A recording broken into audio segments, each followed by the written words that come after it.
Election commission ने अपना फैसला सुना दिया है। तहरीक इंसाफ को बल्ले के इंतखाबी निशान के बगैर ही इंतखाबात में जाना पड़ेगा। तहरीक इंसाफ इस फैसले को तनकीद का निशाना बना रही है, मगर आज तहरीक इंसाफ को सुप्रीम कोर्ट से बड़ा रिलीफ भी मिल चुका है। सुप्रीम कोर्ट के 3 रुकनी बेंच ने साइफर केस में इमरान खान और शाह महमूद कुरैशी की दरखास्त जमानत मंजूर कर ली और अपने रिमार्क्स में केस के मेरिट्स पर भी बात की। इसके अलावा आज ही सुप्रीम कोर्ट ने तहरीक इंसाफ की इलेक्शन में लेवल प्लेइंग फील्ड न मिलने से मुतालिक दरखास्त को सुना। हालांकि दरखास्त कल ही दायर की गई थी। इस दरखास्त पर आज ही समाअत हुई और आज ही अदालत ने दरखास्त निपटा भी दी, जिसके बाद इलेक्शन कमीशन ने PTI के वफ़द से मुलाकात की और उनके तहफ़्फ़ुज़ात सुने। इसी मामले पर हम बात करेंगे सुप्रीम कोर्ट की कार्रवाई पर रिपोर्टिंग करने वाले सहाफ़ियों मरियम नवाज़ और हसनात मलिक से। मरियम, सबसे पहले ये बताइएगा कि जिस तरह से कहा जा रहा है कि गैर मामूली तौर पर केस के मेरिट्स पर भी रिमार्क्स दिए गए, जमानत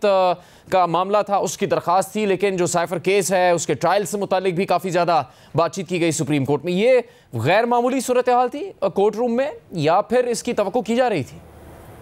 जी देखिए जुनैद, जो केस था आज पाकिस्तान तहरीक इंसाफ की जानिब से इमरान खान और शाह महमूद कुरैशी के लिए जो बेल फाइल की गई थी, उसके फैक्ट्स के अंदर साइफर से मुतालिक ये तमाम चीज़ें दरख्वास्त में मौजूद थी। लेकिन पहले जब अदालत में केस की समाअत आज शुरू हुई तो अदालत ने यही कहा कि हम खुद को महदूद रखेंगे सिर्फ ज़मानत के मुद्दे तक, और जो साइफर केस का ट्रायल है हम कोशिश करेंगे कि वो मुतासर ना हो। लेकिन फिर जब फैक्ट्स अदालत के सामने रखे गए, बैरिस्टर सलमान सफ्तर ने तमाम तर साइफर की कंट्रोवर्सी उनके सामने रखी, ये बताया कि केस अब तक कैसे अडाला जेल में चल रहा है और उसके अलावा हाई कोर्ट से क्या उन्होंने अपनी प्ली ली थी और हाई कोर्ट ने फिर उनकी दरख्वास्त क्यों मंजूर नहीं की। तो फिर उसके बाद केस के मेरिट्स डिस्कस होना शुरू हुए और एक तरह जो साइफर केस है मुकम्मल तौर पर, जो शायद ट्रायल में इतनी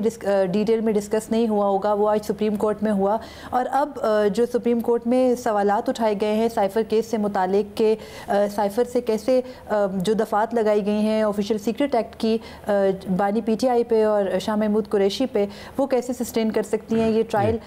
में इंक्वायरी,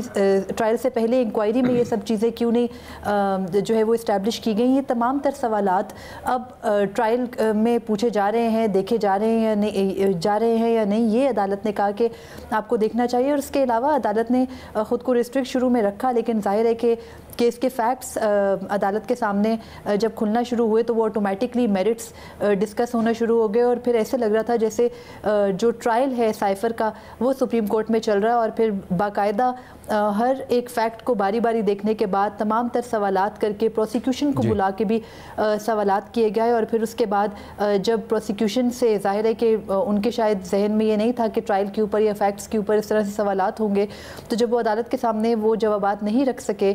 जो अदालत चाह रही थी कि उनको दिए जाएं, तो फिर केस को मेरिट्स के ऊपर डिसाइड किया गया, ज़मानत मंजूर हो गई और मुशल्कों के एवज़ ज़मानत दे दी गई। तो सुप्रीम कोर्ट में ये बिलाशुबा एक गैर मामूली ही केस था। जैसे इस बात का जिक्र किया गया है कि प्रोसिक्यूशन कोई तसल्ली बख्श जवाब नहीं दे पा रही थी साइफर केस की अब तक की तहकीकात और उसके मेरिट से मुतालिक, तो साबित हो रहा है कि उनकी तवक्को ही नहीं थी कि सुप्रीम कोर्ट में इस तरह से बात की जाएगी। क्या तहरीक इंसाफ के वकला उनकी निस्बत ज़्यादा तैयार थे जब ये सूरत हाल वहाँ पैदा हुई कि इतनी तफसील में मामला चला गया और फिर तारीख के हवाले भी दिए गए मुअज़्ज़िज़ जज साहिबान की तरफ से? देखिए जुनैद, ये जो केस था इसमें 2 किस्म की दफ़ात हैं। जो PTI के बानी जो हैं उन पे जो लगाई गई हैं उसमें यह है कि जी उनको जो सज़ा है वो या 14 साल ज़्यादा से ज़्यादा या सज़ाए मौत हो सकती है। उस हवाले से जो था कि जी जो ऑफेंस बनाया गया उसमें मटेरियल नहीं प्रोसिक्यूशन के पास ऐसा है जिसमें वो साबित हो कि जी जो है वो इमरान खान या शाह महमूद कुरैशी ने ऐसा काम किया जिससे कोई फॉरेन कंट्री को बेनिफिट हुआ हो। तो ये एक चीज़ की गई। जो दूसरा ऑफेंस है जिसमें जिस तरीके से मिसयूज़ किया गया साइफर का, वो मामला वही मौजूद है और उसकी सज़ा 2 साल है। लेकिन मसला ये था कि अगर 2 साल की सज़ा वाला ऑफेंस जो है वो रखती प्रोसिक्यूशन, तो उनको मालूम था कि बेल जो है वो हाई कोर्ट से भी जो है वो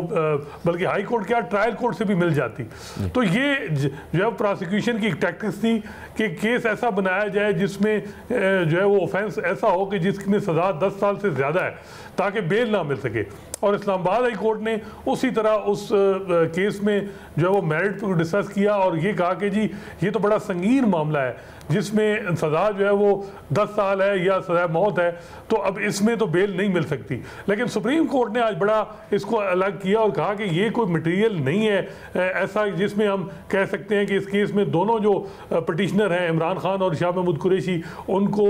10 साल या उससे ज़्यादा जो है वो सज़ा मौत हो सकती है। ये फर्दर इंक्वायरी उस ऑफेंस पे करनी है। लेकिन जो दूसरा ऑफेंस है जिसमें उन्होंने मिसयूज़ किया वो अभी भी मौजूद है। ये गलत जो है वो परसेप्शन दी जा रही है कि जी केस ख़त्म हो गया है, और उसमें भी उन्होंने कहा कि ये केस फर्दर इंक्वायरी का है,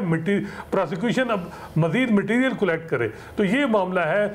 और सुप्रीम कोर्ट में हमें मालूम था कि ये जो बेंच है इसमें हम देख रहे हैं कि बेल के हवाले से इन जजेस का बड़ा व्यू बड़ा लिबरल है, और जब अगर इस बेंच से इन दो पटिशनर को जो है वो बेल नहीं मिलेगी तो पाकिस्तान में कहीं से भी नहीं मिलेगी। बड़ा इमेज एक कॉन्शियस जजेस हैं और उनको मालूम है कि सुप्रीम कोर्ट की जो एक इस वक्त सूरत हाल है, इमेज है, उसको भी बेहतर करना है। तो ये वो सारी चीज़ें हैं जिसकी वजह से ये सारा आज की प्रोसीडिंग। मरीम, ये हसन मलिक ने जिस तरफ इशारा किया है कि शर्त रखी गई है, शर्त यह है कि दरख्वास्त गुजार ट्रायल कोर्ट की कार्रवाई में खलल पैदा करे तो फिर ये जमानत मनसूख भी हो सकती है। तो क्या इससे ये फिर समात में वहाँ साबित हुआ कि ज़मानत ज़रूर दी गई है लेकिन जो ट्रायल कोर्ट पर एतराज़ात है तहरीक इंसाफ के वकला के उनकी उस तरह से हैसियत को तस्लीम नहीं किया गया और ट्रायल कोर्ट में ट्रायल जारी रहेगा? देखिए, जो ट्रायल कोर्ट में जो तहरीक इंसाफ के वकला का एतराज़ है वो तो अदालत के सामने चैलेंज ही नहीं किया गया था, वो अभी दरख्वास्त पेंडिंग है इस्लामाबाद हाई कोर्ट के सामने। तो जो जहाँ तक ज़मानत का ताल्लुक है तो जाहिर है कि ज़मानत देते वक्त मशरूत ज़मानत ही दी जाती है कि अगर मुल्ज़िम ट्रायल में ताउन नहीं करता प्रोसिक्यूशन के साथ या अदालत के साथ तो फिर उसकी ट्रायल की जो कैंसिलेशन है वो बिल्कुल हो सकती है, और ये ट्रायल कोर्ट को ही इख्तियार दिया गया है। और इसके अलावा अदालत का जो आज कंटेंशन था वो ये था कि जो संगीन नोयत के इल्ज़ामात लगाए गए हैं इमरान खान के ऊपर और शाह महमूद कुरैशी के ऊपर, वो जो दफ़ात हैं ऑफिशियल सीक्रेट एक्ट की वो सस्टेन नहीं हो सकती, बल्कि उन पर जो दफ़ात हैं वो कम सज़ा वाली हैं, यानी 2 साल की मैक्सिमम सज़ा उन दफ़ात के तहत हो सकती है। जो जुर्म साबित अब तक के शवाहिद से हो रहा है इमरान खान या शाह महमूद कुरैशी के ऊपर, तो अदालत ने इस हद तक जो है वो सिर्फ ऑब्जर्वेशन दी है कि जो सज़ाए मौत या उम्र कैद की दफ़ात की लगाई गई हैं वो सस्टेनेबल नहीं है, बल्कि शवाहिद से साबित नहीं होता, बल्कि शवाहिद नाकाफ़ी हैं सज़ाए मौत या उम्र कैद के लिए साइफर केस पर के अंदर शाह महमूद कुरैशी या इमरान खान के ऊपर। तो ये इस हद तक अदालत की ऑब्जर्वेशन है। ट्रायल पर एतराज़ या इन कैमरा होने वाली बात पर अदालत ने कोई ऑब्जर्वेशन नहीं ठीक है। असद, जब सुप्रीम कोर्ट में ऐसे किसी भी मुकदमे की समाअत तो बड़ा अहम दिन होता है और गहमा गहमी भी होती है, बड़ी तादाद में वकला वहाँ मौजूद होते हैं, साफ़ी भी। क्या आज की इस जमानत के बाद ये माहौल था या इस बारे में बात हुई वहाँ के तहरीक इंसाफ का ये बयानिया कि जब से नए चीफ जस्टिस आए हैं तहरीक इंसाफ को इंसाफ नहीं मिल रहा, चूँकि वो कहते थे इंतखाबात नहीं होंगे, इंतखाबात की तारीख की यकीन दहानी भी चीफ जस्टिस की जानिब से दी गई, मिलिट्री कोर्ट के ट्रायल के फैसले को भी कलअदम करार दिया गया। इसके अलावा आज ज़मानत भी मुमकिन हुई साबिक चेयरमैन तहरीक इंसाफ की सुप्रीम कोर्ट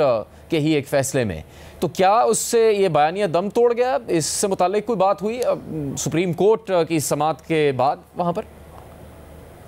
देखें, अभी तक तो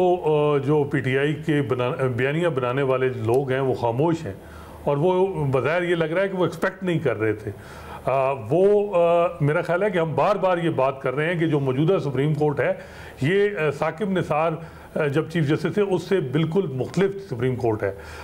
इस सुप्रीम कोर्ट में के जजेस जो इस वक्त ड्राइविंग सीट पे हैं उन्हें अपने इमेज का बड़ा ख्याल है, अपने इदारे के इमेज का बड़ा ख्याल है, और वो बार बार ये कह रहे हैं कि 2018 में अगर जुडिशल प्रोसीडिंग मैनिपुलेट हुई मुस्लिम लीग नून के ख़िलाफ़ तो हम ये नहीं चाहते कि अदलिया जो है वो अब किसी और जमात के ख़िलाफ़ भी जो है वो उसका कंधा इस्तेमाल हो। और ये चीज़ हम देख रहे हैं कि इलेक्शन के हवाले से भी व्यू बड़ा क्लियर था कि जी इलेक्शन होने चाहिए, जिस सतर मिनल्ला ने नोट उसमें लिखा कि 90 दिन के अंदर इंतखाबात होने चाहिए थे, जो नहीं कराए गए उन जिम्मेदारों के ख़िलाफ़ जो है वो एक्शन होना चाहिए। आज भी यही बात हुई कि जो है वो बार बार कि जी जो है वो हम क्या ये जो है वो मामला दे रहे हैं, हम जो है वो डेमोक्रेसी को अगर आपने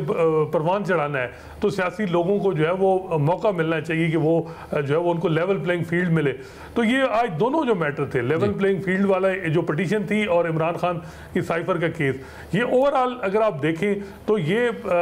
बड़ा इससे जो है वो सुप्रीम कोर्ट ने अपना इमेज दोबारा जो है वो जो एक हम कह रहे हैं वो ये ठीक हुआ। लेकिन मसला ये है कि जो है वो पीटीआई को इशू उन्होंने एक बयानिया बनाना है और मे भी फिर भी वही बात होगी कि जी जो है वो सुप्रीम कोर्ट अब इस मामले में इन्वॉल्व हो। ये जो मौजूदा सुप्रीम कोर्ट है ये यही कह रही है कि इलेक्शन कमीशन अपना काम करे, ये फ्री एंड फेयर इलेक्शन कराना इलेक्शन कमीशन का काम है। आज भी जो